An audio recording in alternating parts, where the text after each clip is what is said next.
agradecidos pelo acolhimento que vocês me proporcionam.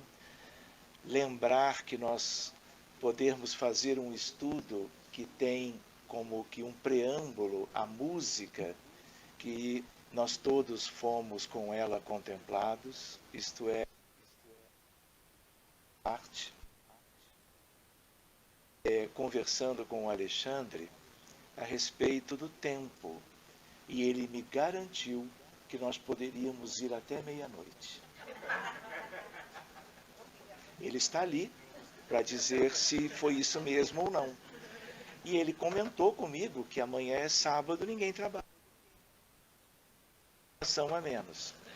E eu brinco com isto em função do tema. Em geral, certos temas espíritas que são escolhidos pelos trabalhadores e dirigentes de cada instituição, muitas vezes são aqueles que nós poderíamos distender mais, poderíamos abordar de uma maneira mais profunda, mais extensa e talvez mais útil.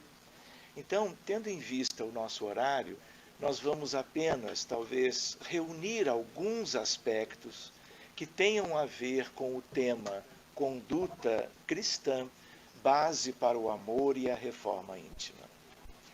E uma primeira ideia é a ideia de que nós aqui somos espíritas. Espíritas nós somos poucos ainda neste mundo. Não é verdade? Como nós convivemos com muitos espíritas no Brasil e em outros lugares, como na América, nós temos a sensação de que o mundo é, vamos dizer, o movimento espírita, e não é assim. E nós lembramos que esta questão é uma questão que hoje é válida para o mundo inteiro.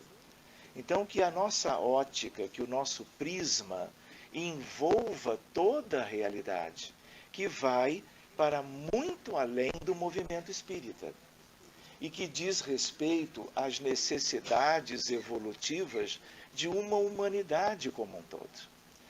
Nós vamos ver alguns detalhes depois, mas ainda nesta introdução, eu não sei se vocês têm ideia quantos nós somos neste mundo. Cuidado com a pergunta. Primeiro, a ideia, somos de seres humanos, de espíritos humanos. Quantos nós somos na ideia dos tempos atuais? Essa é uma questão. Quando eu fiz uma consideração, ele logo alcançou.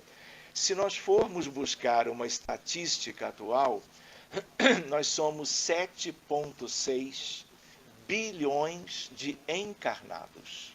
Então, essa estatística, ela vai se atualizando e ela, do ponto de vista numérico, é esta hoje. Mas, do ponto de vista global, nós não podemos esquecer o mundo espiritual. Se outros esquecem, na verdade, não esquecem. É porque eles não tiveram a oportunidade que nós tivemos de entender a vida na Terra como um somatório, uma integração entre dois grandes planos de vida, onde nós temos o plano físico, o mundo dos encarnados, e nós temos uma outra realidade imensa, que é o mundo espiritual, que de certa maneira, após Kardec, nós vamos tendo a chance de conhecermos melhor. Até então era algo completamente como que ignorado, e uns e outros, em algumas culturas, ou muitas vezes crenças religiosas, podiam alcançar. A partir do abril de 1857, o nosso entendimento sobre a vida, de um modo geral, começou a melhorar, a se ampliar, a se aprofundar. Existe um livro chamado Roteiro, de um autor lindo, o mesmo autor da mensagem recém-lida no início, Emmanuel. O livro Roteiro de Emmanuel é um dos livros astros. Nem todo mundo está familiarizado com esta expressão. Livros astros são em número de 88, todos publicados pelo Departamento Editorial da FEB, e são os principais livros da Lavra Mediúnica de Francisco Cândido Xavier. Este livro roteiro, ele foi escrito há 70 anos atrás. E num capítulo que se chama O Grande Educandário, Emmanuel nos afirma: somos 20 bilhões de humanos na Terra. Esta população, ela não é fixa. Isso é um aspecto dinâmico aos que se vão e aos que estão chegando, no sentido de uma grande escolaridade a ser feita aqui, por parte daqueles que aqui vão sendo como que recebidos para esta fase do seu percurso evolutivo. Então a ideia qual é? Quando a gente fala nestas coisas, a gente lembra que muitas vezes nós só nos situamos em meio aos espíritas, mas nós temos que ampliar a nossa ideia, e envolvendo também o mundo espiritual, porque se somos aquele número do lado de cá, nós somos, na verdade, também 12,4 bilhões de espíritos desencarnados. Numericamente, portanto, nós temos quase o dobro no mundo espiritual. E a ideia é de que este contingente, ele tenha o mesmo perfil que nós temos quando estamos encarnados, que é a característica que nós conhecemos melhor, porque nós não acessamos com muita facilidade a realidade de um mundo de provas e expiações no sentido da realidade da vida do além-túmulo. Mas tudo isto se refere não apenas a nós espíritas, que somos também aprendizes destas coisas. E muito, e talvez muito especialmente. Mas a ideia de cristianismo começou por excelência há 2000 anos atrás.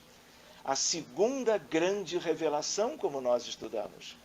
E é algo que não terá fim, teve início com a vinda do Cristo, mas não terá fim, porque tudo que diga respeito à evolução da humanidade, de cada um de nós que a integramos, vai sempre se referir a Jesus. Teve início formal com a vinda dele há 2000 anos, mas ele está conosco desde sempre. Qual é a outra notícia de Emmanuel também, por um outro livro astro, que se chama A Caminho da Luz? Podemos deixar de ler os livros astros? Podemos. O espírita tem essa questão. Não vou ler nessa vida, vou estudar na próxima. E a gente vai adiando, a gente tem uma ideia clara da eternidade. Mais ou menos clara, não é assim? Então a gente pode ir deixando para depois.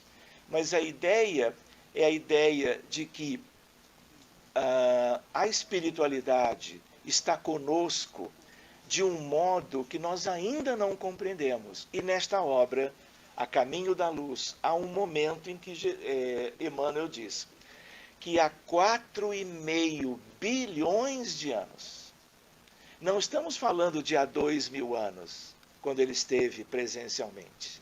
Estamos nos referindo a uma narrativa de Emmanuel que fala em 4,5 bilhões de anos. O que havia naquela época?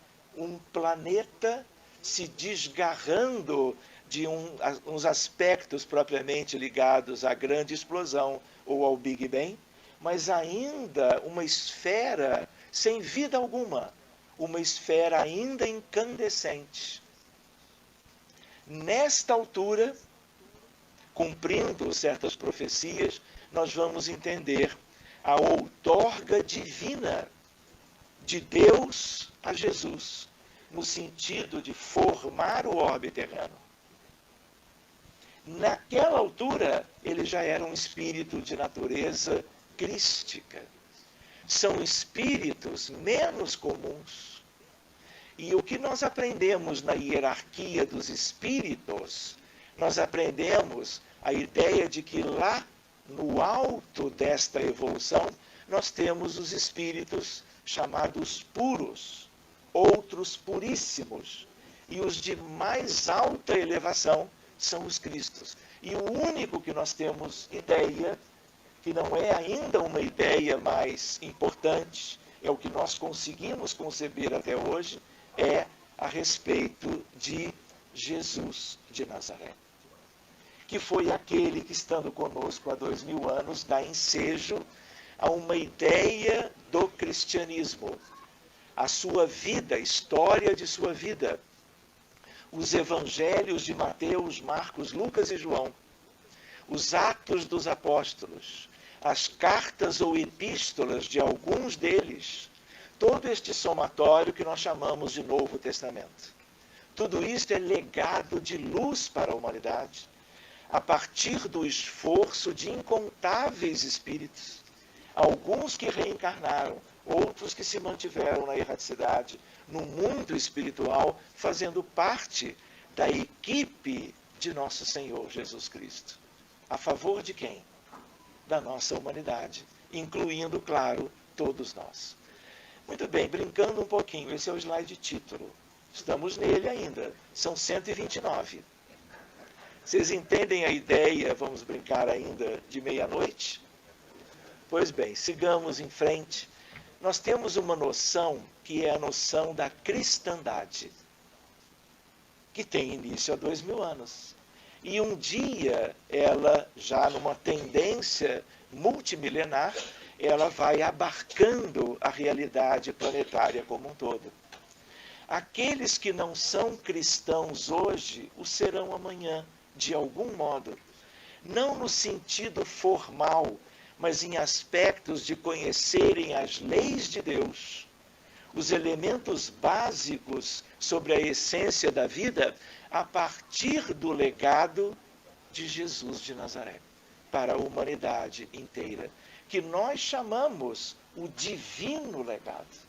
E vamos ver onde que buscamos algumas fontes. Então, a ideia de que a conduta cristã tem a ver com o sentimento essencial, aquilo que mais ainda nos falta. Quando eu digo a nós, falta a humanidade como um todo. Querem ver uma curiosidade? Estamos encarnados, vivemos na Terra, às vezes do lado de cá, às vezes do lado de lá, e vamos trocando de lugar, não é assim? A ideia também é outra. A ideia é de que nós só reencarnamos para não reencarnarmos. Vocês entendem isso? O dia que nós completarmos a educação espiritual, que nós podemos chamar de uma educação cristã, nos moldes que agora o Consolador prometido por Jesus, que é a doutrina espírita, nos oferece de tal modo que nós temos mais condições de valorizarmos tudo isso e fazermos a nossa parte, todas essas questões, um dia, elas serão deixadas para uma outra realidade do nosso evoluir. Mas a ideia é a ideia de que, quando nós estivermos formados, nós não reencarnaremos mais. Mas querem ver uma outra visão? Isso tem a ver com a medicina. Tem a ver com questões que nós talvez tangenciemos hoje. Mas a ideia é de que isto, além de ser um grande educandário, como está em roteiro por Emmanuel, é um grande hospital. E a ideia qual é? Estamos internados. Todos nós. Alguém poderia dizer, mas eu vim do colega médico, fiz vários exames.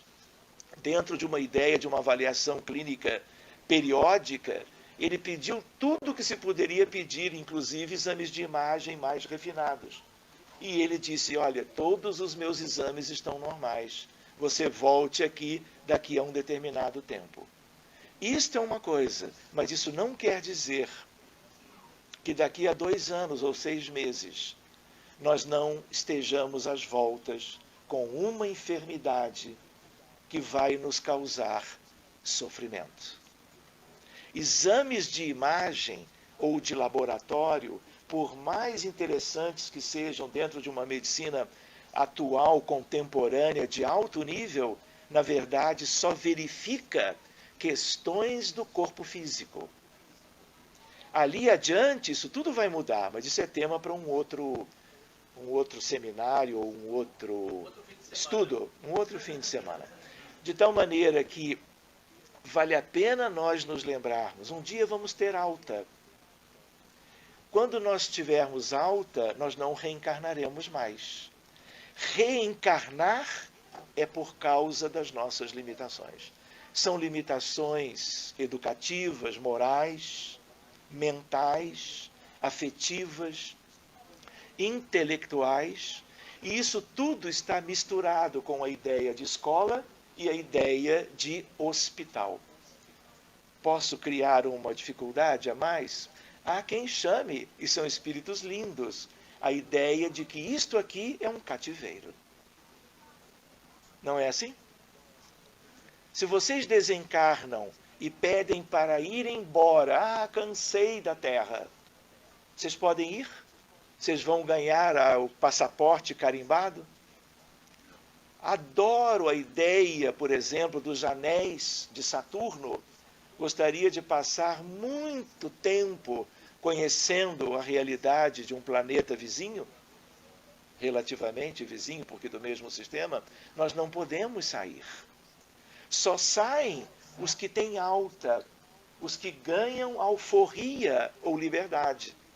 E aí não reencarnam mais, pelo menos em mundos atrasados, como o nosso ainda o é.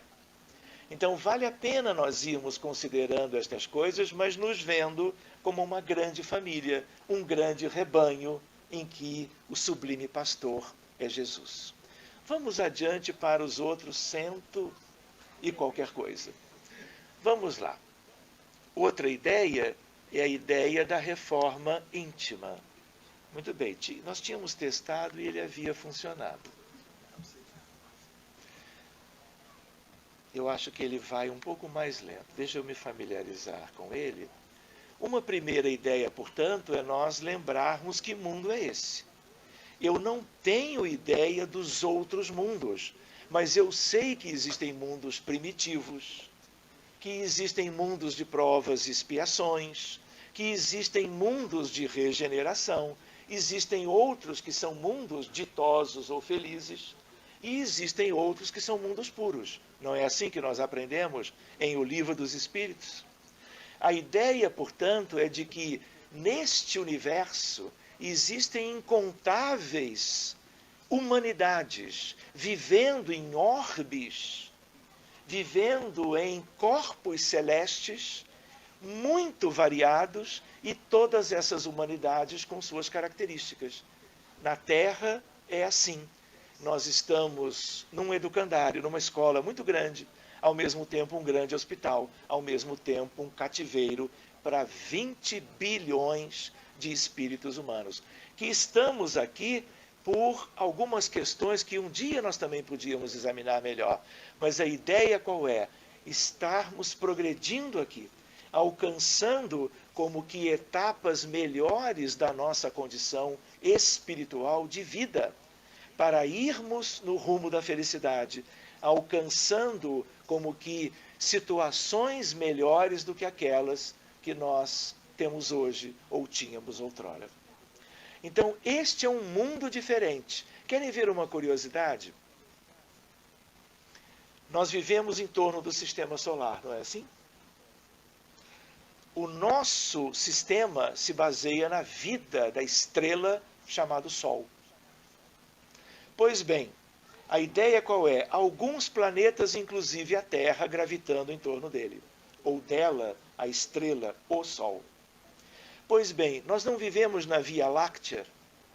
Só para nós nos situarmos. A Via Láctea é uma galáxia média do ponto de vista astronômico. Vocês têm ideia quantos sóis ou estrelas nós temos na galáxia chamada Via Láctea, que conhecemos cada dia melhor? 100 mi ou bi? Se pode dobrar. Então ele falou um valor numérico aproximado. São 200 bilhões de sóis. Em cada entorno de cada estrela, incontáveis planetas, satélites e outros corpos celestes. Em todas essas questões nós temos humanidades. Quem me diz qual é o nome da galáxia vizinha? Andrômeda, se eu tivesse prometido uma caixa de bombons, ele teria ganho. Não é verdade? Não que não tenha sido merecido, mas é que não está dentro daquilo que nós combinamos. Vocês têm ideia, Andrômeda é uma galáxia que tem 1 trilhão de estrelas. São 5 vias lácteas numa galáxia só. Hoje a gente trabalha em astrofísica, cosmologia, astronomia com conglomerados, clusters de estrelas, de galáxias, para que a gente vá entendendo mais ou menos um aspecto que eu vou mostrar daqui a pouco. Se o passador... Muito bem. Vamos voltar. Ele está com alguma questão técnica. O que poderá ser? Nós tínhamos colocado aqui, agora vamos ver se ele vai no manual, quem sabe. Então a ideia qual é? Somos uma humanidade aqui, 20 bilhões de almas. Qual é a nossa característica? Deficiências morais, reunidas para reeducação e regeneração. Não é esse o objetivo? Quem não tem esse perfil não está aqui. Tem um perfil de mais atraso ou de mais progresso, está vivendo em realidades outras. 7.6 com 12.4. Qual é o motivo? Por causa das deficiências, reforma íntima e substituição dos vícios pelas virtudes. Se nós quisermos resumir, é isto. Se eu não pensar nisso, eu só vou buscar as virtudes pelo sofrimento. Ou eu vou à força, ou eu vou por amor. No italiano, per forza ou per amore. Qual é? Porque um autor italiano dizia desse modo. A ideia qual é? Se eu tenho entendimento e o espiritismo, toda isto. Hoje, para nós, que somos os espíritas das primeiras gerações, mas como a origem da doutrina espírita é Jesus, o sublime condutor da humanidade terrena, os seus ensinamentos estarão com ele ou com os seus, vamos dizer, prepostos em toda a parte, e é uma questão de tempo.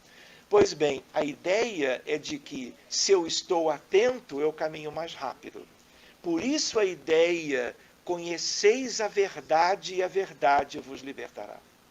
E o Espiritismo e o Evangelho, porque o Espiritismo é o Evangelho redivivo, não é assim? É algo para nós nos determos por livre e espontânea vontade, por sugestão do alto, pela própria literatura espírita cristã. Mas a ideia qual é? Depende de nós. Se eu me mantiver à margem, mesmo frequentando o centro espírita, eu não vou fazer aquilo que é o progresso que eu preciso fazer. E eu vou desperdiçar, talvez, mais uma das oportunidades de fazer esse progresso, como que na encarnação atual. Por que vale a pena a gente lembrar essas coisas? Porque nós já desperdiçamos muitas vidas, iludidos pelas ilusões da matéria e do mundo, repetindo experiências nas muitas reencarnações que nós tivemos, mas chegando do lado de lá com muito pouco proveito, com muito pouco progresso. Aliás, por falar nisso, qual é a frase que mais a espiritualidade escutava no mundo espiritual quando as pessoas desencarnavam, passavam maior ou menor, de um tipo ou de outro, despertavam para aquela realidade imensa, olhavam para si, olhavam para os seus convivas, já no mundo dos espíritos. Qual é a frase que essa espiritualidade superior mais ouvia dos desencarnados há pouco tempo? Lembram disso? Não vale bombons. Ah, se eu soubesse. O Espiritismo veio para quê?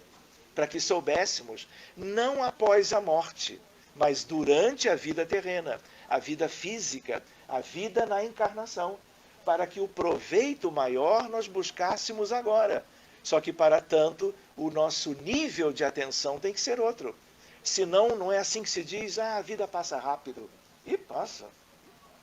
E nós chegamos do outro lado, qual é o sentimento mais relevante, mais comum, típico dos espíritos quando se dão conta de que perderam propriamente mais uma oportunidade de fazerem, em meio às circunstâncias materiais, a evolução que não haviam feito antes? Chama-se arrependimento. E a palavra, a frase, se eu soubesse, tem a ver com isto, claro. Por que o Espiritismo veio? Por aqueles espíritos que nos ouviram antes. E eles resolveram gerar como que um movimento a favor da humanidade inteira, trazendo o conhecimento novo. Aquele que nós não detínhamos ou fazíamos questão de deixar que ele ficasse à margem da nossa vida pessoal. De tal maneira que não é verdade que ainda somos viciosos. Orgulho, egoísmo e vaidade são o quê? Uma característica nossa. Uma coisa é quem somos no dia a dia em algumas circunstâncias. Outra coisa é quem somos de fato. Especialmente dentro de casa. Porque muitas vezes nos nossos lares nós nos revelamos um pouco mais para os outros e, se quisermos, para nós mesmos. E é ali, talvez, nesse laboratório valiosíssimo na vida terrena, que nós poderemos entender melhor quem somos. Vocês ouviram falar de um espelho. Há um espelho nos aguardando no mundo espiritual. Ele é de cristal da Boêmia, um cristal puríssimo, impecável. E ele vai ser aquele que estará nos esperando, para que nós saibamos quem de fato nós somos. O Espiritismo veio trazendo o espelho para a vida física. Se nós quisermos. Isso não tem a ver com autoconhecimento? A ideia de nos conhecermos melhor agora, para que nos adiantemos agora e façamos aquilo que cabe para nós. Porque uma coisa é nós nos alimentarmos do conhecimento superior, é nós bebermos dos aspectos maravilhosos da substância divina no Evangelho de Jesus. Outra coisa é nós trazermos esses aspectos para dentro, frequentarmos a instituição espírita, estudarmos em grupo ou individualmente. É um aspecto precioso, mas não é tudo. Tudo vai depender do quê? Da interação destas coisas que vieram de fora com a nossa realidade pessoal. E dependendo da nossa consciência, nós vamos bloquear estas coisas. Vamos manter esses aspectos apenas a nível intelectual. E aí nós nos perdemos. Perdemos a vida, perdemos as oportunidades, enfim. Vamos trabalhando algumas questões. Esse é o livro roteiro. Depois eu posso enviar a lista dos 88 livros astros. Aí vocês vão fazer um checklist. E aí vão ver o que já leram, o que não leram. São livros que nós não podemos desencarnar sem fazermos a sua leitura. Talvez uma meia dúzia a gente possa deixar para a próxima. Muito bem, lembro também que livro de cabeceira são 182. Eu falei dos astros. Livro de cabeceira, se precisar divide, aí é aquela pilha que bate no teto. Quando a casa é uma casa assim, mais antiga, né? Tem um teto mais lá para cima, fica melhor. E tem que ser na cabeceira, que é para a gente ver que está faltando a leitura. Porque se a gente coloca na estante, a gente passa, vai e volta e fica sempre na estante. Né? E não vem para onde precisa vir. Então a gente precisa ter a suscetibilidade, a abertura, a vontade de buscar trazer isto de tal forma para dentro que nos renove, que nos transforme.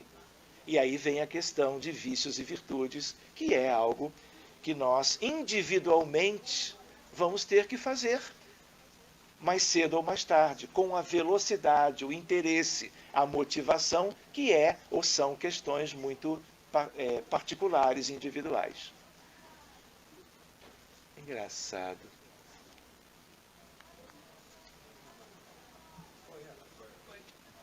Mas ele é para ir muito rápido, eu não sei qual é a questão. Não, não, porque quando eu faço no manual, ele também tem a mesma lentidão. Muito bem, hierarquia dos mundos, nós estamos aqui. Há quem diga que nós estamos como que na regeneração. Pode ser que a gente possa ver dessa forma, mas a ideia é de que nós estamos numa verdadeira transição, uma simples alvorada no sentido da regeneração. Não sei se vocês sabem, houve um congresso em abril de 2010 em Brasília, onde se celebrava o centenário de nascimento de Francisco Cândido Xavier, promovido pela FEB. Eu estava lá, e estavam lá 16 mil pessoas. Pois bem, há uma mensagem de Dr. Bezerra. Ali aconteceram coisas extraordinárias do ponto de vista do mundo espiritual, que vários médiuns perceberam. E a ideia qual foi? Dr. Bezerra dizendo que num conjunto, numa reunião memorável dos espíritos condutores dos países da Terra, incluindo Ismael, o anjo, que é como que o condutor do Brasil, que tem a ver com a pátria também de praticamente todos vocês, eles decidiram marcar o abril de 2010 como o marco da regeneração planetária. Mas se nós estamos na condição de mundo primitivo e de provas e expiações há 450 milhões de anos, melhor, 450 mil anos, meio milhão de anos, não se iludam, nós vamos permanecer na regeneração durante incontáveis milênios também. Não pensem que é uma coisa automática. Agora eu me insiro aqui, então agora eu vou com muito mais facilidade. Não é bem assim. Sigamos adiante.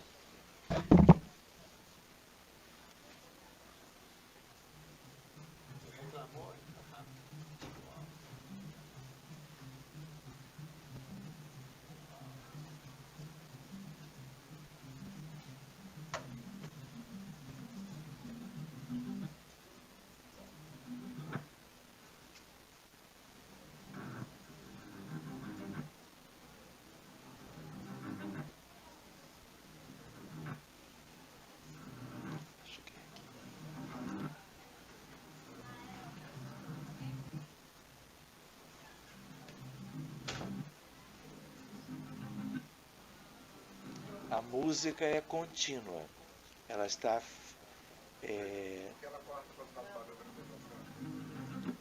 Quando faz o quê?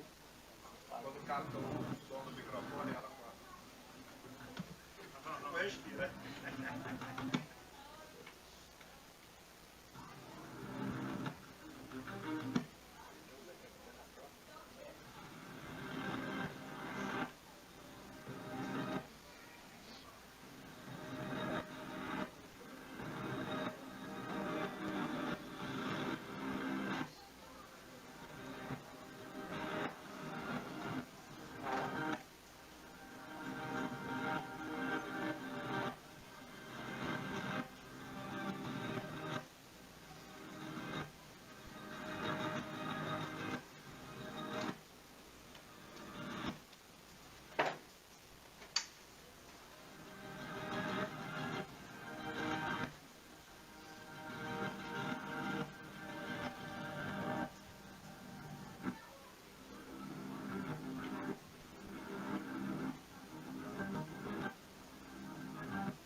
Esse vídeo, na verdade, ele lembra para nós que mundo é este.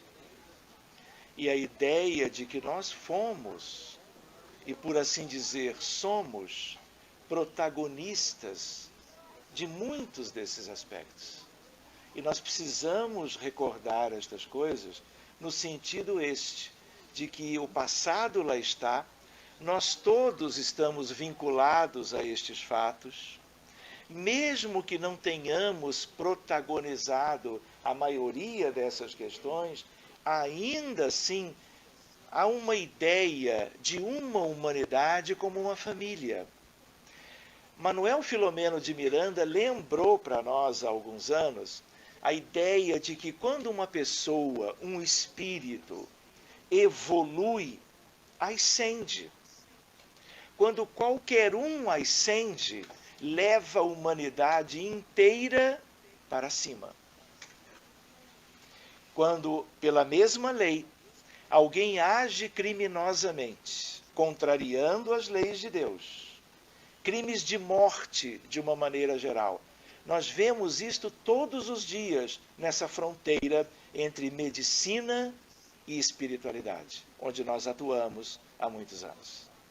As consequências dos nossos erros materializados nas doenças clínicas e nas doenças mentais.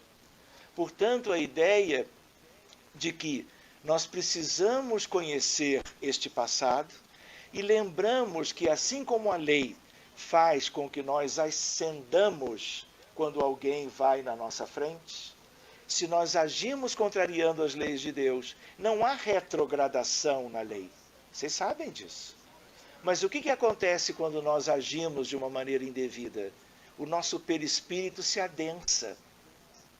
Aumenta o nosso compromisso e as repercussões perispirituais e anímicas da nossa realidade primeira.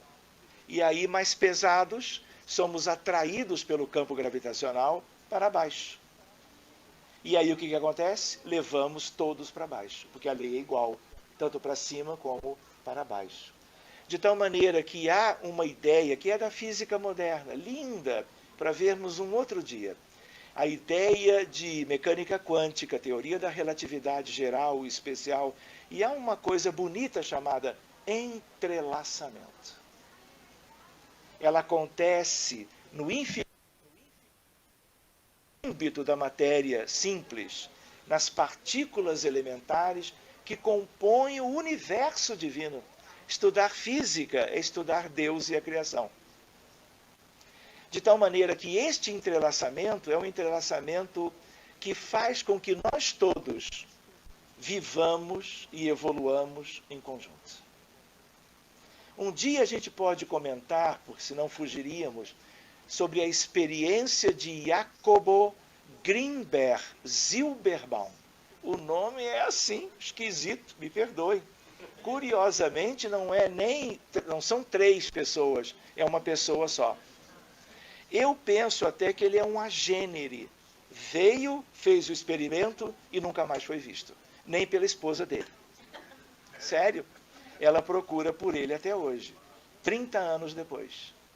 É uma experiência que mostra 2 pessoas, amigas entre si, que ficaram pensando meia hora no que já fizeram juntos, dentro do contexto daquela amizade, são monitorados pelo eletroencefalograma, são colocados em salas diferentes, um não enxerga o outro, são colocados em gaiolas de Faraday, que são de uma blindagem eletromagnética perfeita.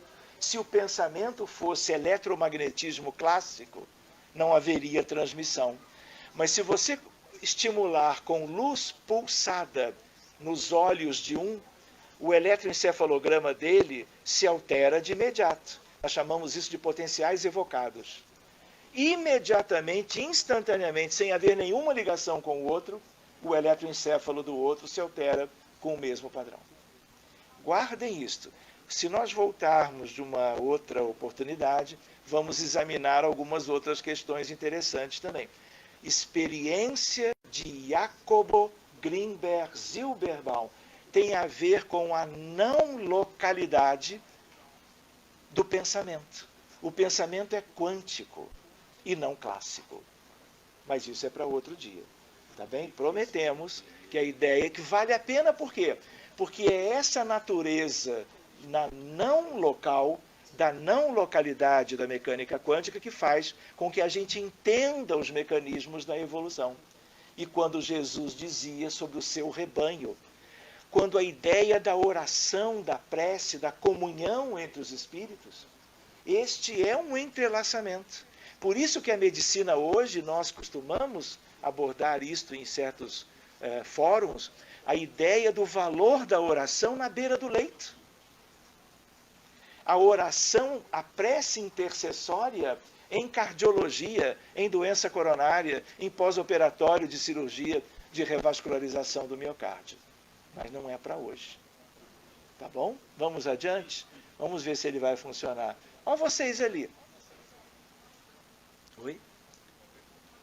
À vontade. Meia-noite ainda está longe. Estou brincando, fique à vontade.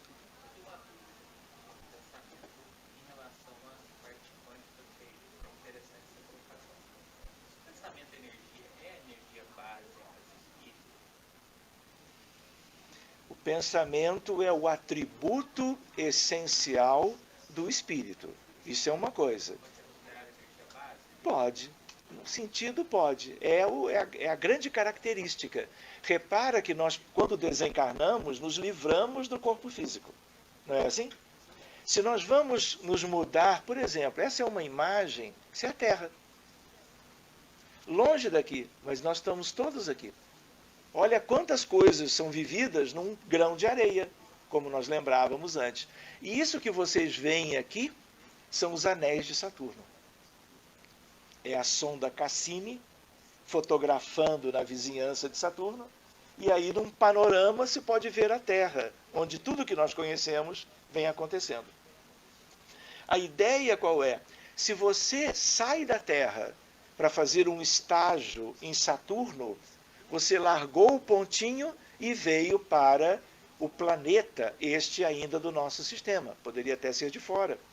E a ideia qual é? O teu perispírito, ou a parte mais grosseira do teu perispírito, vai ficar na Terra. O que interessa de você levar em algum lugar é a essência da vida, que é o espírito imortal. E ele pode ser ainda revestido de algumas túnicas perispirituais, as mais delicadas, as mais sutis, as menos materiais. Você entende? Mas ainda há algum revestimento. Tudo isso são energias diferentes. São graus de frequência vibratória diferentes. Aliás, vale um estudo, não sei, 2022, não sei, sobre perispírito. Perispírito é uma coisa linda. Perispírito e medicina, perispírito e vida, perispírito e reencarnação, perispírito e evolução. Enfim, fica a sugestão para o futuro. Mas você tem razão, no sentido de colocar dessa forma, como sendo a energia primeira, a energia essencial. Eu lembro que energia é algo que às vezes é muito comentada ou falada, e muitas vezes descrita, rotulada, e a pessoa às vezes está querendo falar de outra coisa. Então, energia é uma coisa específica. O teu espírito produz energia quando pensa. A energia do pensamento. Você entende? Então tem algumas nuances, mas talvez para a gente examinar melhor um pouquinho mais adiante. Mas você está muito perto, claro. Tá bem? Jacobo Grinberg Silberbaum. Vale a pena nós estudarmos isto. Muito bem, a Terra no universo, já consideramos alguma coisa. Para que a gente se situe, o universo observável, o que é isso? Nós estamos aqui em Kissimmee. Se você olhar para cima, lá fora, com tudo apagado, com uma luneta ou um telescópio simples, olhares atentos com base de astronomia, você contabiliza hoje 70 septilhões de estrelas. Esse é o universo observável. Fica até a sugestão, quando vocês chegarem em casa, pegue uma folha de papel, uma caneta, escreva esse número.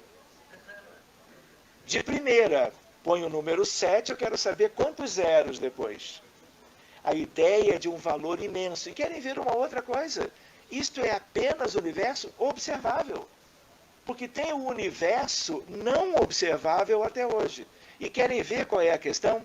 Se eu juntar todas as estrelas de todas as galáxias de tudo que já se viu no universo, e já se viu muita coisa, de Galileu para Flammarion, de Flammarion até os tempos atuais, você vai ver que nós temos 3,6% do universo.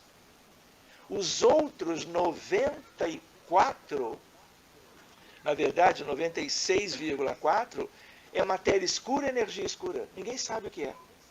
É algo maravilhoso, e isso tem a ver com questões espirituais lindas, que nós não vamos abordar. Tem a ver com Pietro Baldi, tem a ver com sistema, antissistema, a teoria dos anjos decaídos. Por que nós vivemos em mundos materiais? Quem somos nós de verdade? Mas isso é um outro tipo de abordagem para depois. A ideia das galáxias, a ideia de escolas, hospitais, bilhões, a ideia... Engraçado, ele vai, cansa. Eu estou clicando aqui, ele não vai. Não passa. Aí ele vai de repente. A ideia de transição, o que é espaço-tempo, o que é curva espaço-tempo, o que é evolução pessoal, o que é a evolução coletiva, são aspectos para nós considerarmos. Mas nós nos lembramos que nós temos todos que avançar. Nós vivemos uma grande inércia evolutiva ainda. E o Espiritismo veio para imprimir como um motor uma velocidade nova no grande empreendimento terreno, do qual, porque divino, os filhos de Deus que somos nós, fazemos parte. Claro.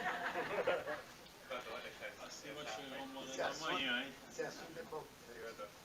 Você acha que conexão entre os mundos, conexão entre esses universos, você acha que existe alguma coisa que pode conectá-los?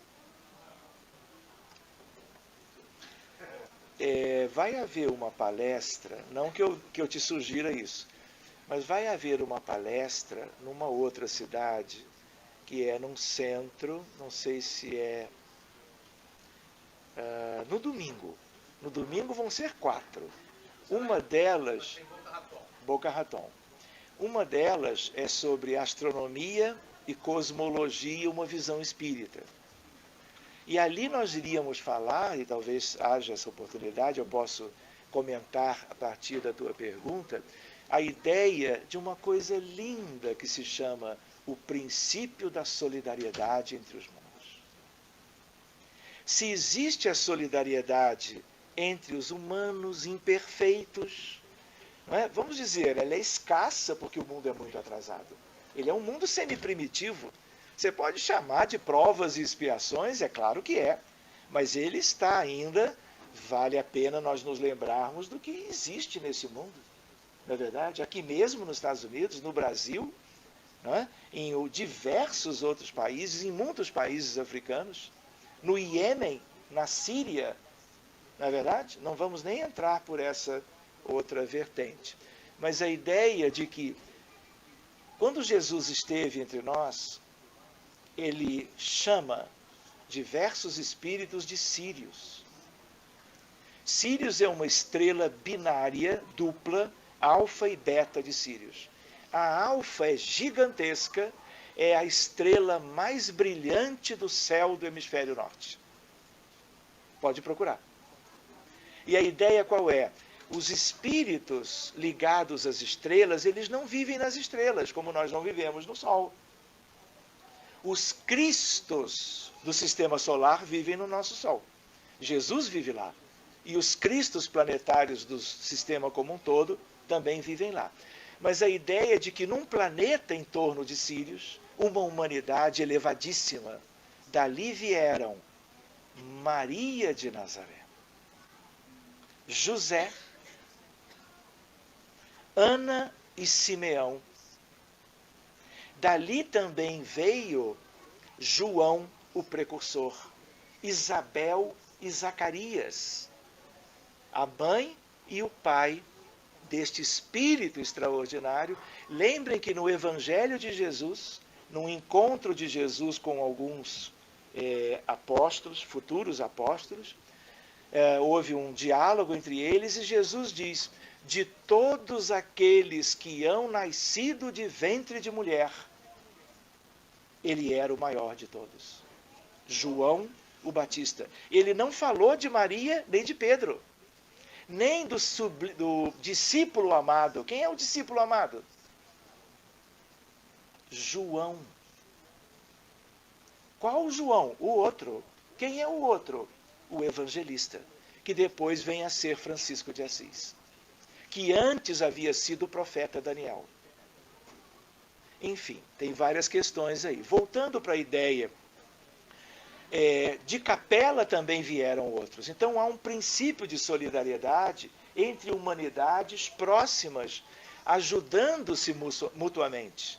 Sírios e Capela, Capela e a terra, e o degredo. A escória da terra vai para onde? A escória de Sírios foi para Capela. A escória de Capela veio para cá. E muitos ainda estão aqui. Não é verdade? Porque ainda o mundo é como é. Gente, nós vimos aquele vídeo, nós não aprendemos nada ainda. Estamos repetindo as experiências dolorosas, não é? Dificultando o progresso da humanidade a partir das dificuldades geradas a outrem, não é? Então a ideia então é outra também. A ideia de que essa solidariedade também é um entrelaçamento. Ele também é quântico, mas ele é macroscópico. Então, existem mecanismos quânticos ou clássicos, não importa, Deus fez isso tudo, não é verdade? De tal maneira que as humanidades estão interligadas. Se eu chamo o planeta que vai receber os deserdados da Terra de Quiron, de Absinto, de planeta Chupão, de planeta X, como Francisco Cândido Xavier chamava, não importa, esses são rótulos terrenos. O que importa é a ideia, as transmigrações e as possibilidades que elas aconteçam em função da interligação entre os cristos dirigentes de todos esses orbes. Então, assim como há na experiência de Jácobo essa não localidade entre duas pessoas, há entre todos. Daí o valor da oração. Quando uma parte da humanidade eleva o padrão vibratório e sintoniza com Jesus, entende? Nós temos aquela ideia do entrelaçamento vívido, só que imperceptível aos olhos humanos comuns. Mas só isto. Os efeitos benéficos é só você fazer uma metodologia científica adequada, séria, para poder verificar os resultados. E o melhor laboratório para isso é a medicina. Eu não sei se eu te respondi. Então, se eu considerar o amor como esse elo de ligação, eu conseguiria considerar o amor quântico? Pode, você pode tudo. Pode, você pode tudo. Veja uma coisa curiosa. Vocês ouviram falar de Viktor Frankl? Lindo. Lindo, lindo, lindo, lindo, assim, de tirar assim o chapéu e reverenciar. Médico, austríaco, foi levado a Auschwitz-Birkenau, perto de Cracóvia, um dos piores campos de extermínio que se teve na Europa naquela época. Pois bem, ele sobreviveu. E ele tem livros lindos para nós lermos.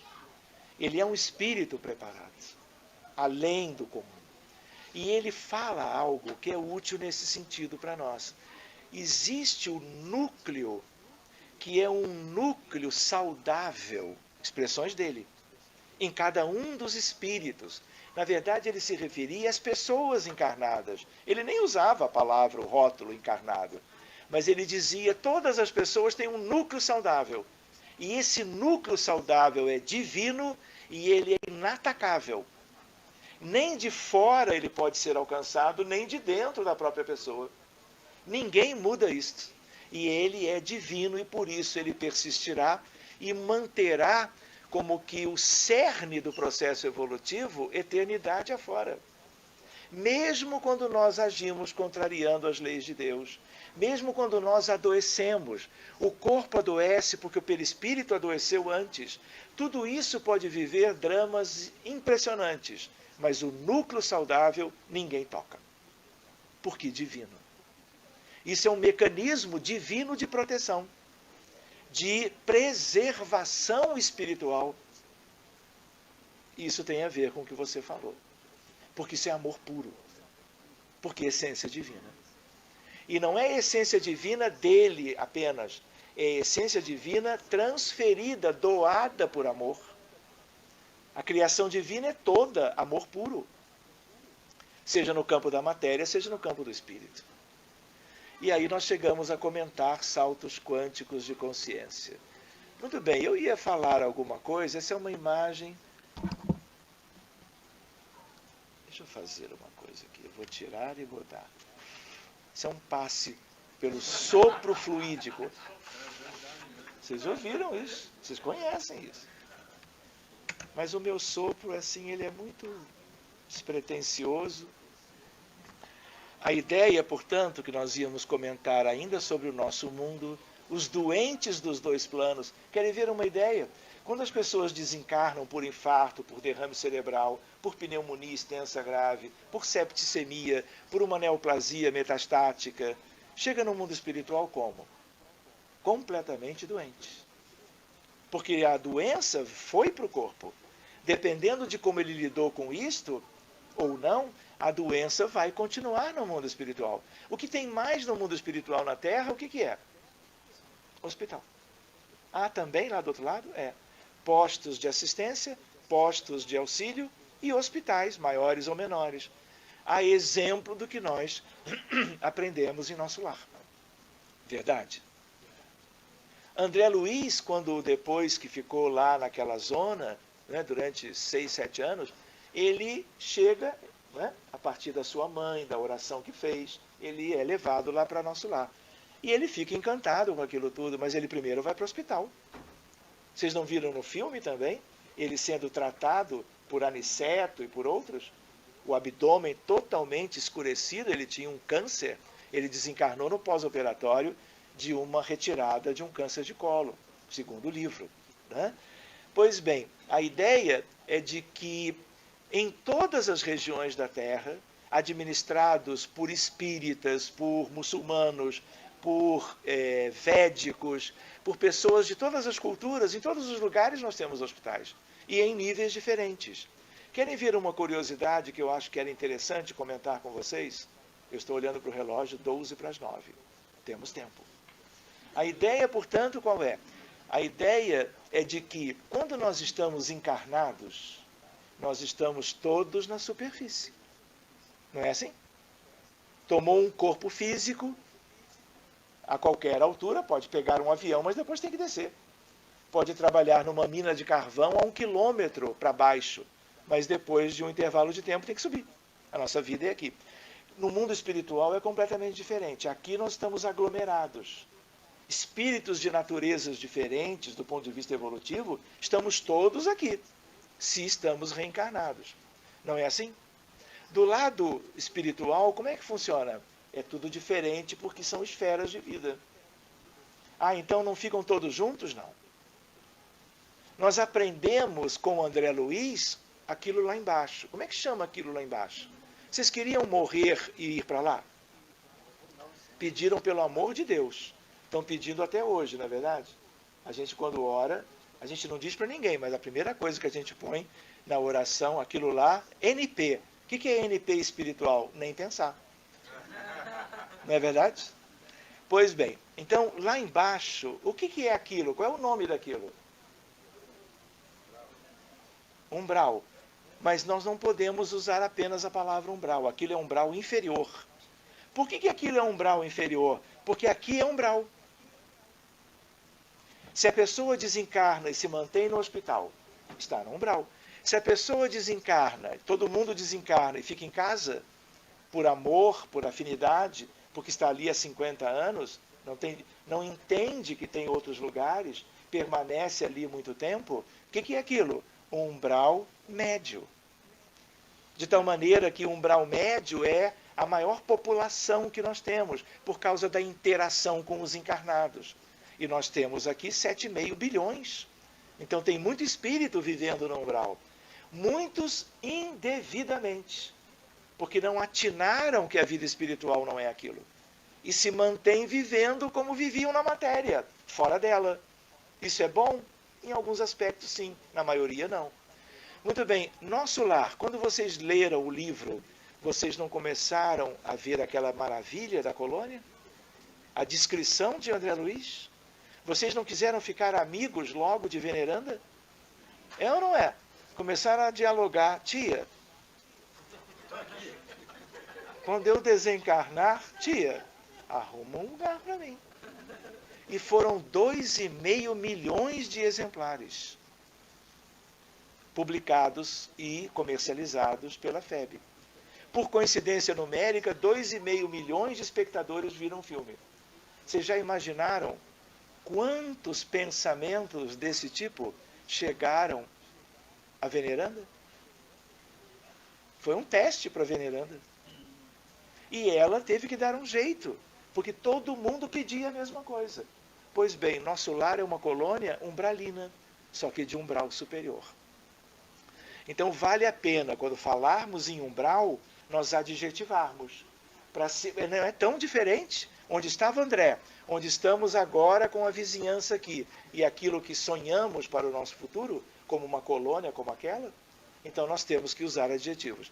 Para baixo do umbral inferior, o que existe? Trevas. Ah, você está dizendo algo que não é doutrinário. É. Lísias. Lísias, o que são as trevas? André perguntava. E Lísias respondia, são os lugares onde a vida tem características tais que nós mesmos não podemos ir lá. De tanta perversidade, de tanto sofrimento e de tantas questões que significa um atraso evolutivo muito grande. E ele nem comentou, porque quando ele diz que as trevas são os lugares mais profundos e de vida mais difícil, ele não citou as zonas abissais, que estão para mais abaixo, na altura do magma do planeta. Mas vamos falar de coisa boa? Para cima do umbral superior, o que nós temos? Qual é a esfera linda que cobre o mundo inteiro? Arte, cultura e ciência. São esferas concêntricas de vida.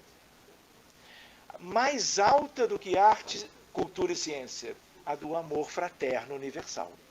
Os grandes espíritos estão lá. Os mais elevados ainda estão aonde? Na esfera mais alta de todas, que é do governo da vida. Aonde nós podemos ler estas coisas?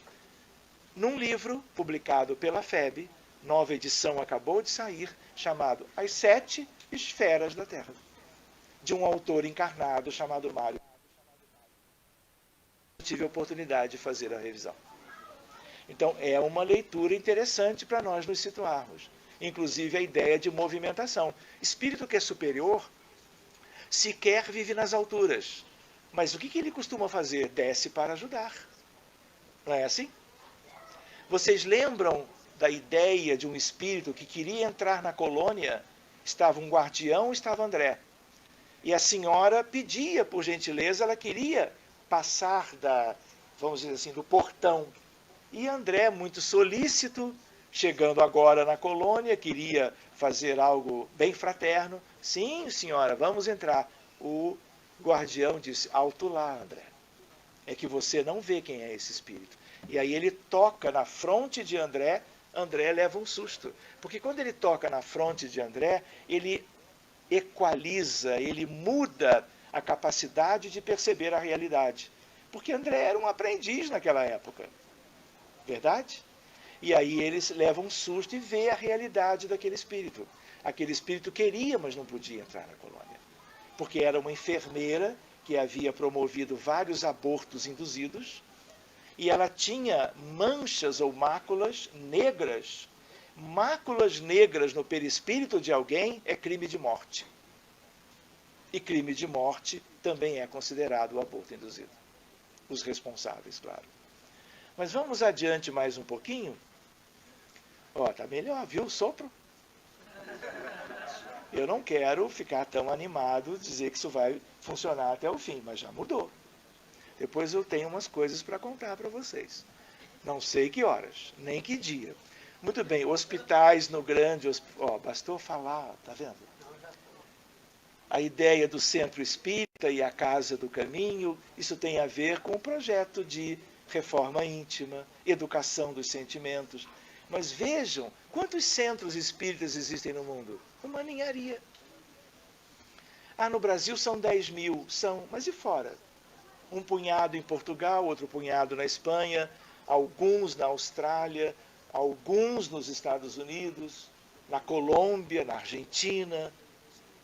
A ideia qual é? Diante da grande realidade, isso ainda é muito pouco. Por isso que vocês estão aqui fazendo esse trabalho, difundindo a Boa Nova através dos ensinamentos espíritas. São sementes que estão sendo plantadas por vocês nestas terras, enquanto outros de uma família que se caracterizou por um determinado aprendizado estão fazendo o mesmo em outros sítios. Muito bem. Nós não conhecemos Jesus. Nós temos uma pálida ideia. Mas, além de tudo que nós já ouvimos falar, vale lembrar Jesus como terapeuta, o médico divino. Por quê? Porque nós somos todos enfermos. E dentro de uma etapa do projeto de Deus e dele para a nossa humanidade, é aquele da nossa melhora, da nossa cura. E a gente sabe que existem níveis diferentes de cura. Existem aspectos que vêm de fora para dentro para nos ajudarem. A medicina de hoje, a medicina de sempre. Remédios, procedimentos. Hoje um doente faz um infarto do miocárdio e eu levo o doente para o laboratório de hemodinâmica e através de uma punção de uma artéria femoral, eu entro com o catéter e vou balonar a artéria. A artéria estava ocluída pelo infarto. A oclusão da artéria coronária principal gerou o infarto. O doente podia ter morrido de morte súbita cardíaca, mas ele não morreu, não desencarnou. Vai para o laboratório de hemodinâmica e nós abrimos a artéria culpada. E aí ele sobrevive com menos transtornos para o seu coração, uma vida mais longa, com menos manifestações clínicas. Essa é uma medicina que vem de fora para nos ajudar. Toda a evolução da medicina é de fora para o doente, não é verdade?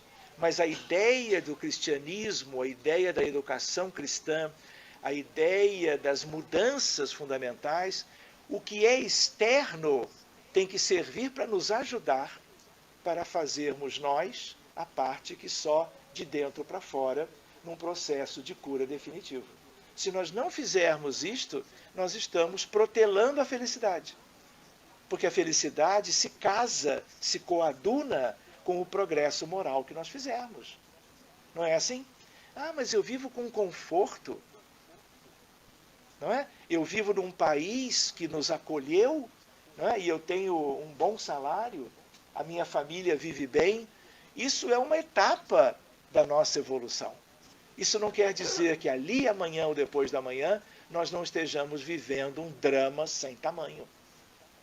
Então nós não podemos descuidar, nós não podemos estar desatentos ao processo evolutivo, para que depois no futuro, mesmo que nos venha uma dificuldade maior, dentro de uma programação reencarnatória em que nós assinamos embaixo e aceitamos, porque terá um benefício específico para a nossa condição evolutiva, nós ainda assim estejamos, porque fizemos mais do trabalho interno em condições melhores de vivenciar dificuldades que venham de fora. Não é assim?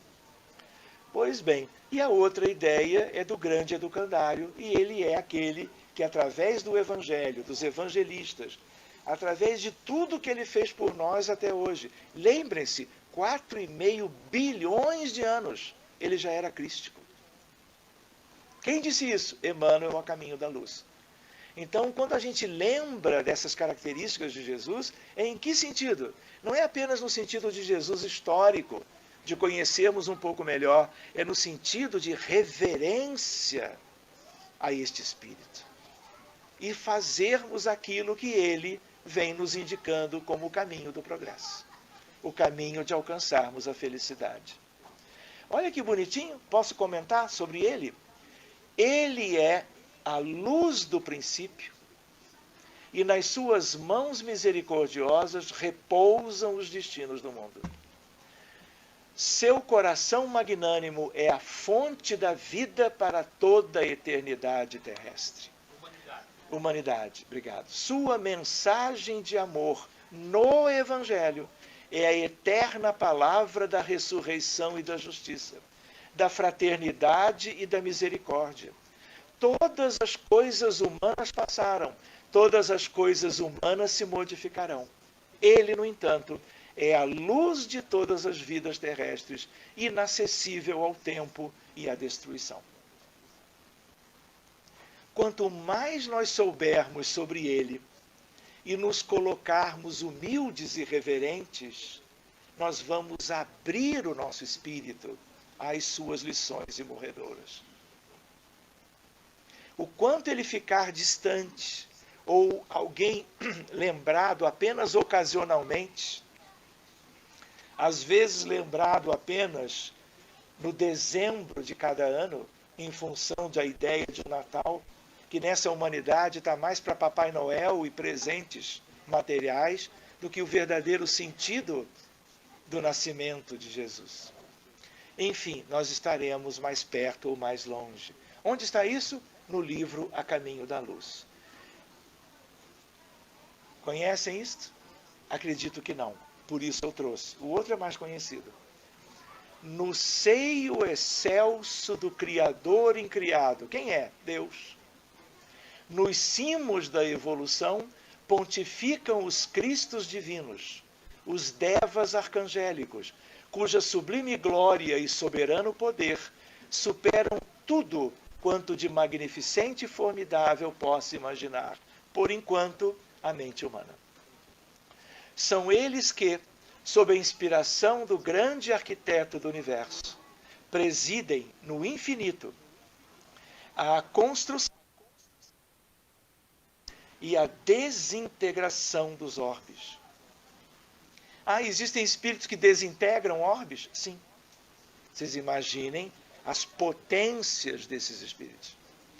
Pois bem, fixando-lhes as rotas, as leis físico-químicas e biomatemáticas e gerindo seus destinos e os de seus habitantes. Blaise Pascal é o espírito cujo pseudônimo agora é Áureo. Essa é uma publicação linda, livro de cabeceira de todas as horas. E eu, claro, estou trazendo como uma sugestão de leitura. Não é um dos livros astros, porque todos os astros são pelo Chico. Mas é um livro lindo. Quem gosta de matemática, de física, de ciência humana comum, quem gosta da integração entre ciência e espiritualidade, esse é o livro. Aliás, essa é a capa nova. Acabamos de fazer a revisão ortográfica e a revisão de algumas questõezinhas conceituais, porque o livro comemora, no ano que vem, 2019, 40 anos de existência. E o prefácio é de meu pai, por coincidência. Deixa eu lembrar de Francisco Thyssen, que era então, na época, presidente da FEB. Leitura, eu diria para vocês, obrigatória. De uma outra vez, vocês fazem uma lista e eu trago a mala cheia. Tá bem? Muito bem. Quanto tempo nós temos? São 9h05. Já era? Deixa eu só lembrar, através dos slides, para que vocês também me acompanhem em questões que eu iria abordar. Fica para uma outra vez. Meus doentes. E nós íamos entender também deste modo, como que, através daquele vídeo, que quando a gente fala em doente, às vezes não é bem um common code. Entende? São coisas desse tipo, que eu não vou considerar agora. Quem sabe, num dia, um estudo sobre medicina e espiritualidade, vocês vão ver o que aconteceu com essas pessoas depois. E a abordagem, além de médica, uma abordagem espírita. Isso é uma questão bonita para nós. Quando nós erramos, quando nós contrariamos as leis de Deus, quando nós agimos criminosamente, de maneira velada ou ostensiva. E tudo que é velado hoje é conhecido amanhã. Não é assim? Podemos nos enganar em relação a isso? Jamais. Não enganamos a ninguém, nem a nós mesmos. A ideia qual é? Já na Terra ou no mundo espiritual, qual é a primeira coisa para começar a fazer como que a recuperação? É o arrependimento. Verdade? Se o espírito não se arrepende daquilo que propriamente fez de mal em detrimento de alguém, ele vai estagnar-se naquele aspecto. Pode progredir em outro. Estou me referindo a uma determinada ação criminosa perante as leis de Deus. Qual seria a segunda etapa? Pós-arrependimento. Antes da reparação. A conscientização está ali. Só se arrepende quem se conscientiza, verdade? Chama-se expiação, que é o sofrimento. E aí fica uma questão. Sofrimento, vocês viram os casos que eu mostrei. Sofrimento paga dívida?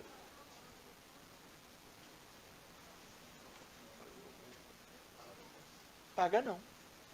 Então, para que serve o sofrimento? Para o despertar do espírito e por uma outra razão. Para que nós tenhamos uma ideia do valor da dívida. Isso sim. Uma vez vivendo o sofrimento e a expiação, vem uma nova etapa. Qual é? Aí sim, a ideia da quitação da dívida. Lembrem-se que existem dívidas individuais, pessoais, maiores ou menores.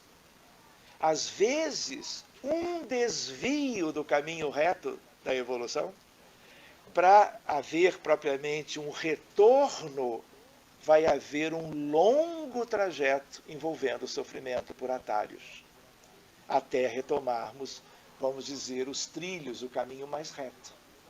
Não é assim? Pois bem, a ideia qual é? Como é que a gente paga a dívida? Fazendo o bem. Poderíamos dizer de outro modo, amando e servindo. Olhem que coisa curiosa. Esse trabalho, ele é um trabalho tanto interno, ele é dedicado para fora, para os outros. A dedicação em energias, horas, trabalho, a favor de quem? Das outras pessoas. Sejam aquelas a quem nós prejudicamos, seja quaisquer outros. Porque não importa que o pagamento seja propriamente realizado para diretamente a pessoa envolvida, porque o que importa é o desabrochar do espírito. E é curioso que quando você ama e serve, Jesus não disse isso. Ele veio para nos servir, para trabalhar por nós, para nos mostrar o caminho da evolução e da felicidade. Então a ideia é de que, ao mesmo tempo que nós estamos quitando uma dívida, esse amor e esse serviço nos dá a empatia, a compaixão, a solidariedade, a fraternidade. E isso tudo são aquisições. Olhem que coisa linda da lei de Deus. Faça o que você deve fazer, doando-se de algum modo, e você estará crescendo ao mesmo tempo. E depois a ideia da prova. Por quê? Eu tinha uma escolha. Podia ir pela direita ou pela esquerda ou seguir em frente. Fiz uma escolha e foi mal sucedida. Porque aquilo gerou sofrimento para os outros e depois para mim. Não é assim? Para que eu complete aquela etapa e vença, eu vou viver o mesmo drama. E aí eu vou escolher de novo. Será que agora eu escolho certo? Por isso que o mundo é um mundo de provas nesse sentido. Se eu repetir, eu vou passar de novo pelo mesmo processo. E vou expiar. Vou ter que trabalhar mais, até que mais adiante eu seja aprovado de novo. Então, por isso que Jesus, como a luz do mundo, é a luz para o mundo interior de cada filho, de cada irmão, de cada ovelha. Porque é essa luz que está nos evangelhos, que está em toda a história de vida, da vida que ele nos mostrou tão somente naquele período de alguns anos, há 2000 anos, tudo isso é riquíssimo para nós. E muitas vezes nós estamos deixando isso de lado. E nós temos que tomar como espíritas um certo cuidado. Existe um espiritismo fenomênico, lindo, ao qual, aliás, eu tenho toda uma afinidade. Mas uma coisa é o fato espírita, o fato mediúnico. Mas se eu lidar com tudo isto, eu não me voltar para os ensinamentos diretos de Jesus, inscritos na consciência nossa e na literatura espírita, de um modo que a humanidade nunca havia visto, eu vou perder a existência. E aí fica o alerta da espiritualidade. Os caminhos da cura do corpo e da alma, qual o tipo mais perfeito? Quando Allan Kardec pergunta a espiritualidade, a resposta é clara, para ser o slide final. Mais outros 30 só. Mas a ideia qual é? Olha que lindo isso de Leon Denis. Uma alma lindíssima. Vocês conhecem a história dele? A literatura dele? Temos que conhecer. Vocês têm o privilégio de terem a língua portuguesa, afora o inglês. Não é? Os livros mais importantes estão em língua portuguesa. À nossa disposição. Como será no futuro? Para onde vamos? Onde é que nós vamos reencarnar? Que possibilidades teremos? Será que nós não estamos desprezando a oportunidade, num certo sentido? Temos um tesouro instrumental da evolução humana, que é o conhecimento espírita. Então ele diz assim, a história eu conto depois. Recorda-te de que a vida é curta. Esforça-te, pois, por conquistar, enquanto o podes, aquilo que vieste aqui realizar, o verdadeiro aperfeiçoamento, quanto ao que de fato interessa. E por isso ele é o verdadeiro.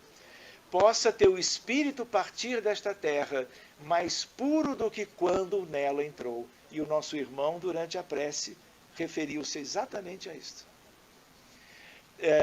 Pensa que a terra é um campo de batalha, onde a matéria e os sentidos assediam continuamente a alma. Corrige teus defeitos, modifica teu caráter, reforça tua vontade, eleva-te pelo pensamento acima das vulgaridades da terra e contempla o espetáculo luminoso do céu. E aí vem Flammarion, contemporâneo dele. Não sei se vocês lembram no livro Brasil, Coração do Mundo, Pátria do Evangelho, que é um livro para uma palestra, para um seminário. Há uma altura que ele diz, Allan Kardec veio fazer o trabalho de base, mas outros franceses, tanto quanto o codificador, vieram trazer os complementos fundamentais. 3 deles eu vou citar. Um deles é Leon Denis, ligado, portanto, à filosofia espírita. Gabriel Delany, em relação aos aspectos mediúnicos e científicos da doutrina espírita. E Camille Flammarion, aquele século, que por acaso era Galileu Galilei. Mas isso a gente vai conversar no outro dia. Galileu Galilei e Camille Flammarion são o mesmo espírito. E a ideia qual é? Ele veio descortinar as muitas moradas da casa do Pai. E a literatura de Camille Flammarion nós vamos conversar lá na outra cidade, naquela apresentação sobre astronomia e cosmologia. E esse é, então, Leon Denis. Vamos encerrando por agora. Se eu pudesse contar a história de Natanael ben Elias. Vocês conhecem? Se um de vocês conhecer, eu não falo nada. Se ninguém conhecer, aí eu tomo mais 4 minutos e meio. O que vocês acham? Alexandre, você que nos dirige hoje. Senta que lá vem história. Reparem, há 2000 anos, a casa de Pedro era a casa do caminho, a primeira igreja do cristianismo primitivo. Por quê? porque nela, muitas vezes abarrotada de pacientes, de doentes, cegos, surdos mudos, paralíticos, pessoas, mulheres com hemorragia, lunáticos, doentes mentais da época. Eles eram curados por Jesus. E os apóstolos ali, aprendendo as maravilhosas perspectivas de cura. Curas extraordinárias que eram também para chamarem a atenção do judaísmo, no sentido de que os judeus da época não estavam predispostos a aceitar Jesus como Messias prometido. Então ele curava ostensivamente, para que todos comentassem as curas extraordinárias e o judaísmo da época soubessem, olha, tem alguém diferente. Mas também porque ele ajudava amorosamente os enfermos, que eram em grande quantidade, rancenianos ou leprosos, muitos deles. Havia um jovem, e esse jovem, ele era paralítico de nascença. E ele vivia acamado. E ele era jovem, tinha outros jovens amigos, saudáveis. E um deles soube e disse, olha, existe alguém que está curando todo mundo, quem sabe ele lhe cura. Vamos lá. E aí, eles levam o jovem no colo, eram vários, 4 pelo menos, e chegam perto da casa de Pedro para fazê-lo entrar. E aí o que acontece? Eles tentam pela porta, não tinha jeito de entrar ninguém mais. Vão para as 2 janelas que havia e também não havia como abrir e penetrar alguém, quanto mais alguém naquelas condições. E até que alguém lembra, olha, aqui nessas redondezas existem casas que têm abertura superior para a luz do sol entrar. São clarabóias. Vamos ver, observaram. A casa de Pedro tinha um espaço que comunicava propriamente o que era a atmosfera com a casa em si. E aí eles começam a buscar escadas, fazem todo um inventário, conseguem as escadas e vão, com dificuldades, levando o jovem para o telhado. Chegam no telhado, usam as mesmas cordas e esboços de escadas para descer como paralítico, para que Jesus pudesse vê-lo, pudesse curá-lo. Era uma perspectiva nova. Nunca ninguém havia falado a respeito de alguém que pudesse fazer dessas coisas. Quando o jovem é descido ao chão, ele está na frente de Jesus. Ele olha para Jesus. Jesus olha para ele. E aí Jesus diz, Natanael ben Elias, o que queres de mim? E Natanael, muito surpreso, Senhor, tu não me conheces e tu me chamas pelo meu nome como que completo? Para que ele disse isso? E aí Jesus responde, Natanael, eu te conheço desde sempre, como conheço desde sempre todas as minhas ovelhas. E ainda muito surpreso, ele continua olhando para Jesus já um pouco amedrontado, né? Um pouco temeroso. Jesus de novo, muito amoroso e paciente. Natanael, o que tu queres de mim? E aí ele diz, Senhor, eu quero andar, ser curado. E aí Jesus diz, é isto mesmo que tu desejas, Natanael? É, Senhor. E aí Jesus impõe a destra sobre os membros inferiores, as pernas. Imediatamente, é como se uma virtude fluídica, o fluido mais puro que já se viu na Terra, o magnetismo mais divino que penetra a realidade biológica e perispiritual de Natanael, ele vai sentindo um negócio diferente, tem vontade de se equilibrar de pé, se põe de pé, se sente firme progressivamente, vê que pode esboçar alguns passos e começa a caminhar. E toda aquela região conhecia, ele é chamado o paralítico de Cafarnaum. Aquela era a região de Cafarnaum. E aí ele olha para Jesus agradecido e ele e os jovens vão embora, feliz da vida, quase saltitante. E todo mundo muito admirado, além da admiração causada pelas outras curas dos anteriores, curados há minutos atrás. Pois bem, e aí o que acontece?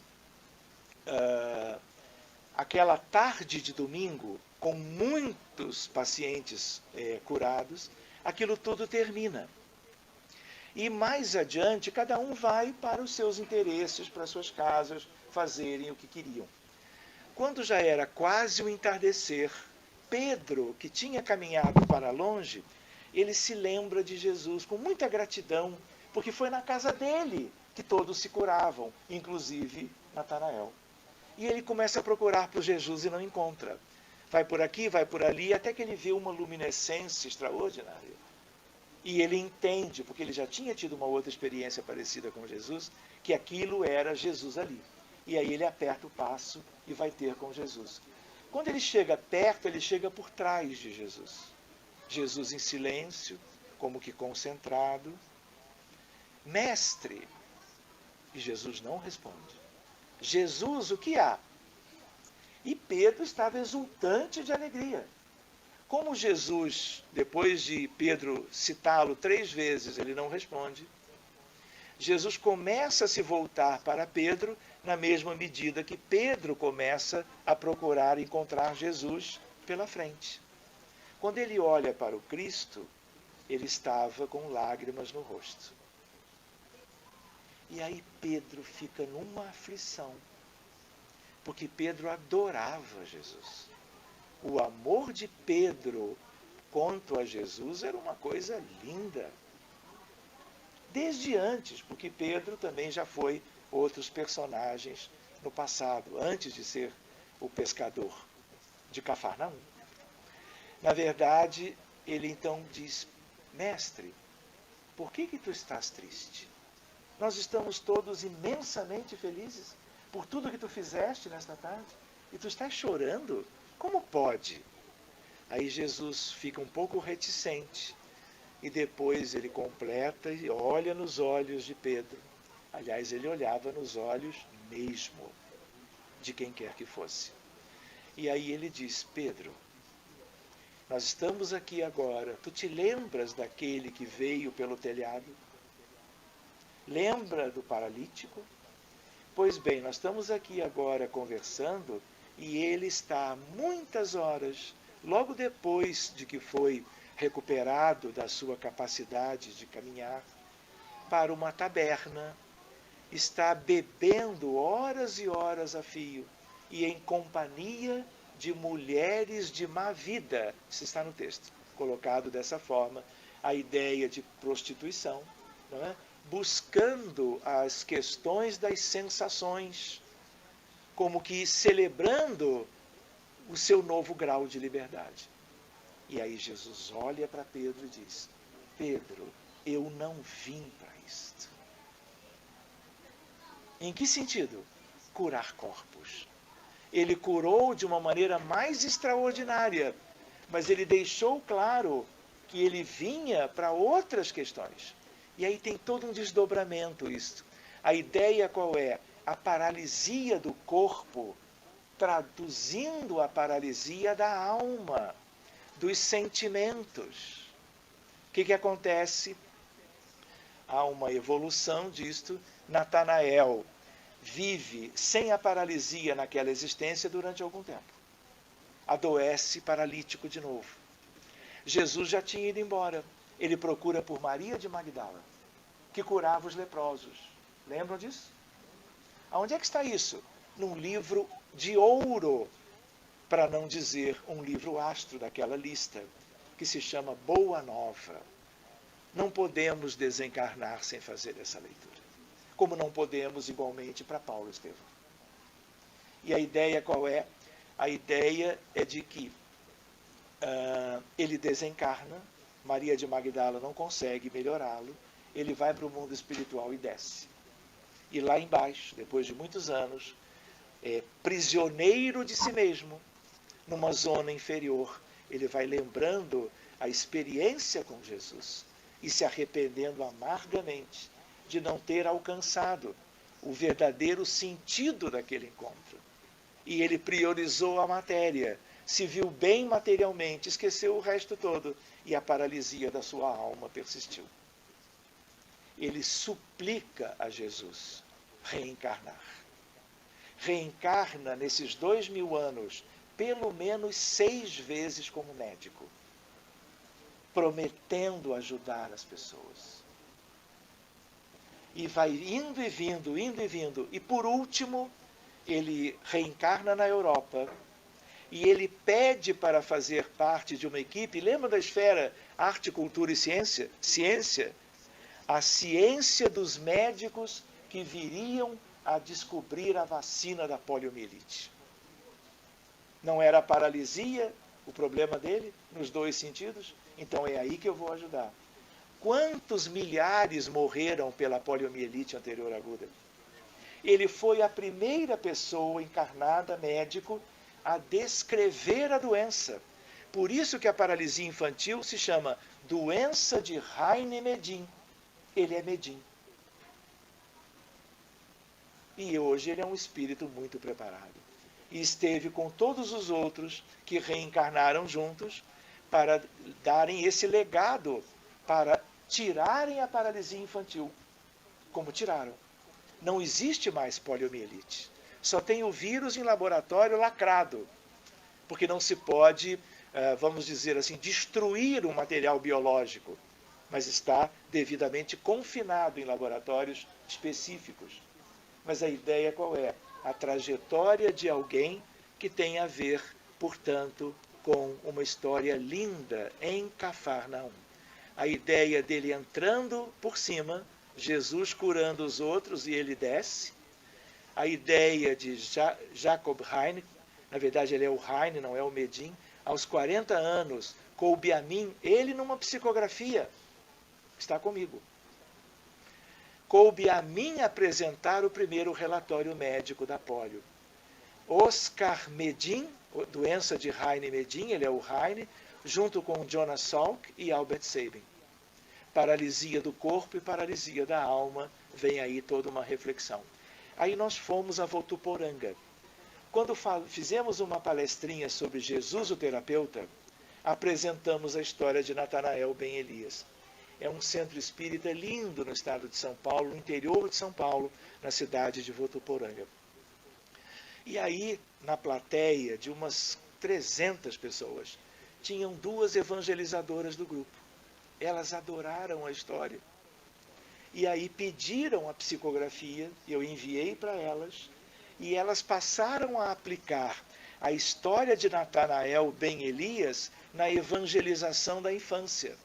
E aí ela me manda por WhatsApp depois as fotografias que ela tirou das crianças brincando de Natanael. E aqui é Natanael entrando por cima. Deixa eu voltar porque foi rápido demais. Então ele descendo, como aconteceu naquela época, e ele vai ser tratado, e daqui a pouco ele vai melhorando, outros participaram. Todo mundo queria ser Natanael. Sério.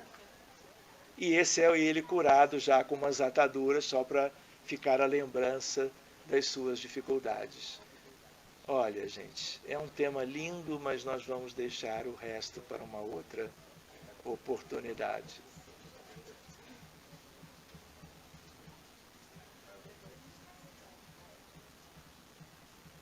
A literatura espírita da atualidade, não vamos ver isto.